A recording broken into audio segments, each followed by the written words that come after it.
Falcons won. That's some stupid shit. I mean, everybody know that y'all suck, and why you're ruining your draft position, man? I mean, come on, man. What's the point? I mean, you ain't going nowhere. Season's over, and now we gonna play for pride. What's the point? How in the hell do you suck worse in a season in which you suck? Leave it to the birds. Um, yeah, leave it to the damn birds. That felt better. I have to do that every now and then. Get my neck back together. So yeah, man. Another week, the Falcons win in a season in which they should tank. They should go ahead and just give it up. There's no point in trying to win any more games. You need a new quarterback. You need an offensive line. I'm gonna leave that yawn in there because that's how boring this conversation is. Watching the Falcons and just continue to fuck up draft position after draft position after draft position. Now we know that they're not going to do the right thing with the draft. No matter what, they're going to fuck it up. But at least get the position so where it's kind of like a no-brainer. You know, where it's like this is the top 6 players and you got to pick them. Now they did skip Gurley for Vic Beasley, and they're getting rid of Vic Beasley, so and Gurley ain't doing better. But I mean, that happened. It happened. Um, it's just a terrible team.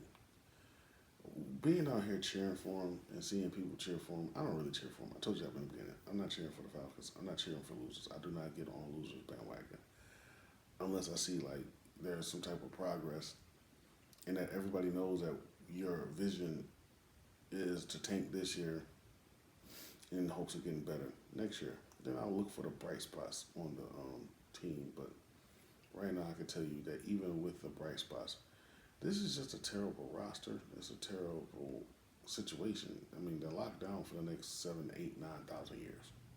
Okay, who the hell is going to sign these players? Nobody wants to trade for these players. Nobody's trading for Freeman. Freeman sucks. He sucked. Terrible running back. Julio Jones is the best thing on the team, and honestly, you'd be stupid as fuck to get rid of him. So it's like, what do you do with this roster? I don't see no way out of it. And if you're not going to tank for better draft positions to help your roster, fill it out. Get some depth somewhere. Then what you doing this for? You already lost. You lost. You lost. It was a terrible season. It wasn't even injury played. You know, you can blame last season on injuries, but this season you gotta blame on just being sorry as shit. Hell, look at the Saints, man. Saints lost their quarterback.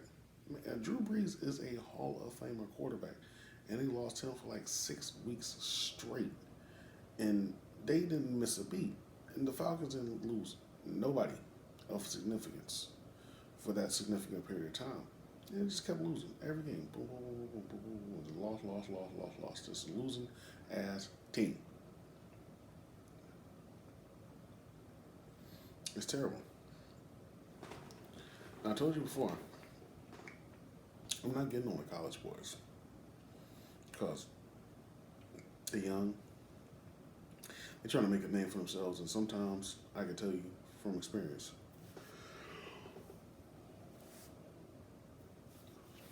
yawn too, that when it comes to the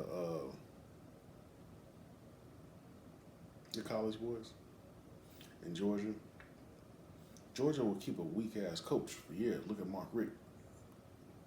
This year, yeah, they got Kirby Smart. Kirby's trying to do his thing. He's trying to establish himself. But look at Mark Richt, bro. But at least they keep going back to the SEC championship. They got blown out by LSU.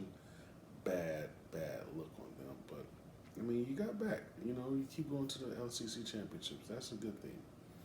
You establish yourself as a team force to be reckoned with. You know, you're gonna win one or two of those things. It's just gonna happen. The Hawks suck. We knew this beforehand. The Hawks are still sorry as shit. I think the last time I checked, their record was 6-18. That's just. Oh, but Trae Young is looking good. Trae Young had a guffaw. I like the word guffaw. Guffaw. Trae Young had a guffaw the other day when he said that the game was over with, and Jimmy Butler said, "Bullshit, nigga," and he whooped his ass promptly. Took him to overtime. Took that ass out. Now I like that. I do like that. No matter what, though, I like to see the young boy have a little confidence about himself and feel like he can call a game. But bro, you need to get some wins under your belt. You need to get some style under your belt, baby, before you go out here telling the people the likes of Jimmy Butler that you have whooped him and the game is over. You know, I mean, you just need to let him know. You need to just go out there and get your W's up, man. You know, you need to get your thing in action, you know, and let people know who you are versus go out there and try to, how can I put this? Try to make a name for yourself with the flash instead of the substance. You know, get some W's under your belt before you start calling the game over.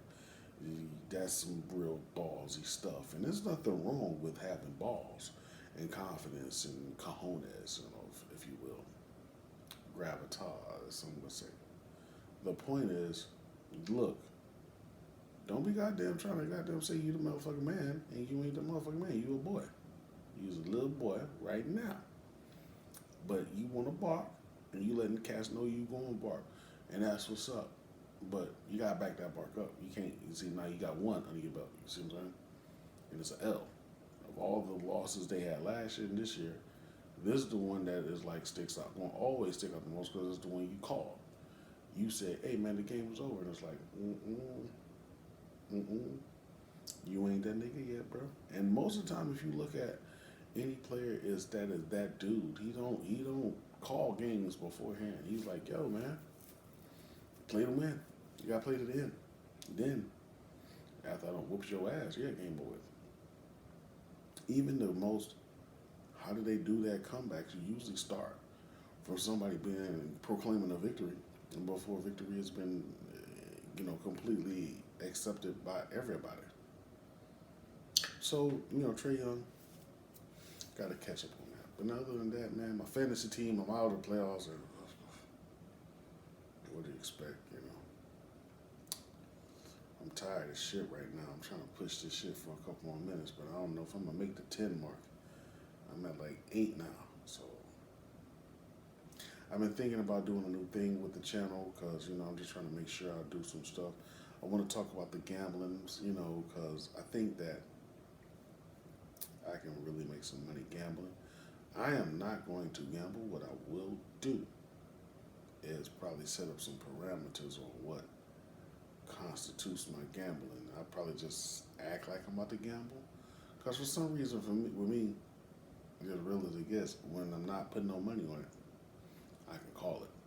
As soon as I put like $2 or $3 on it, and it could be $2, $3, I kind of usually lose out because I'm not the one on the field controlling what's going on. Those are players who have no official affiliation with me, and I can't text them and be like, yo, play hard today. So I don't really like gambling.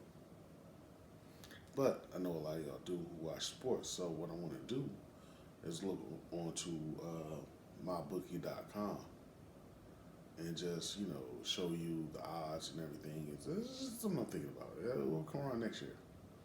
It ain't gonna come out this year. Damn, I'm pushing, baby. I'm trying to get to that 10 minutes.